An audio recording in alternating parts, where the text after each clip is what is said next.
Eita, importas-te abanar o rabo, porque senão vai-se ouvir. Obrigada.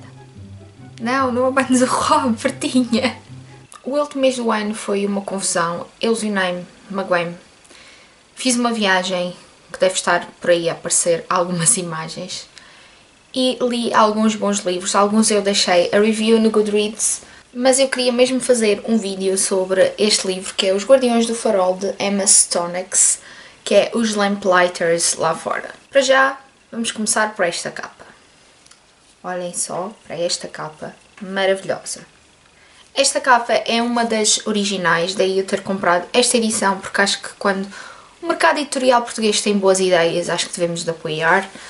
Claro que os livros continuam a ser caros, mas acho que este valeu a pena até porque acabou por ser uma excelente leitura. Mas já vamos aí. Se não me engano, este é o livro de estreia de Emma Stonex e, como o título e a imagem vos indica, está um farol no meio disto tudo. Ela inspirou-se numa história verídica em que desapareceram faroleiros de um farol ao largo da costa. Eu penso que era inglesa ou escocesa.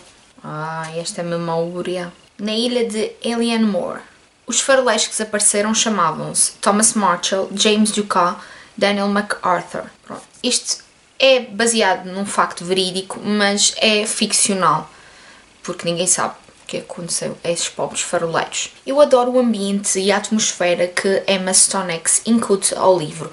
É daqueles livros que têm um desenvolvimento lento, o que para mim, às vezes, é um empecilho, porque eu começo a aborrecer-me muito.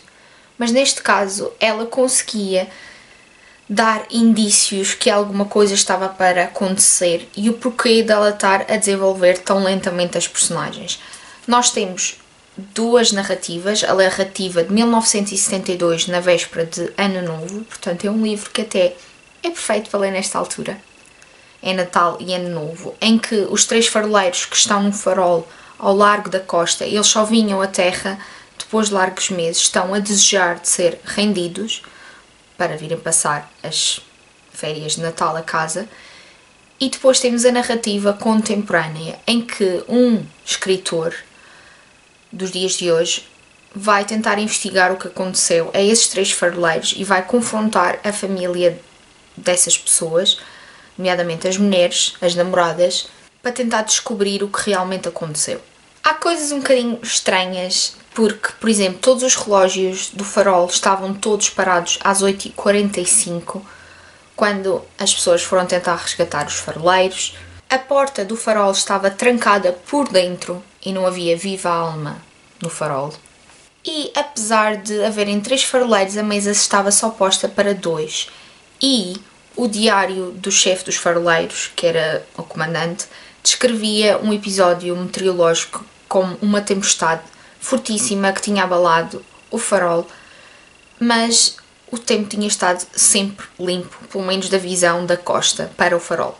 Agora imaginem, um farol abandonado ao largo da costa, que não se vê terra, rodeado por mar, com 3 homens lá dentro, que naquele tempo só tinha uma única televisão para se entreter. Não há aqui internet, meninos.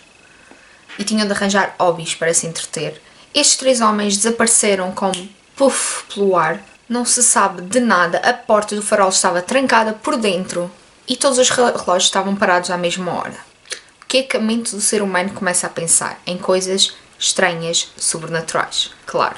Mas também podemos pensar que os seres humanos também são seres humanos e às vezes não medem muito bem o que pensam, o que fazem e o que dizem. E aqui é uma junção de mistério, de thriller, de autodescoberta, no sentido em que cada personagem que há aqui, quer sejam os faroleiros, quer sejam as personagens circundantes, nomeadamente as mulheres e as namoradas, vão-se apercebendo o quão aquele episódio os marcou, no caso das mulheres, e a convivência dentro do farol, como é que era, de 3 personalidades completamente distintas. Tenho já a acrescentar que os faroleiros viviam numa aldeia de faroleiros, ou seja, eles conheciam-se todos e as famílias conheciam-se todas.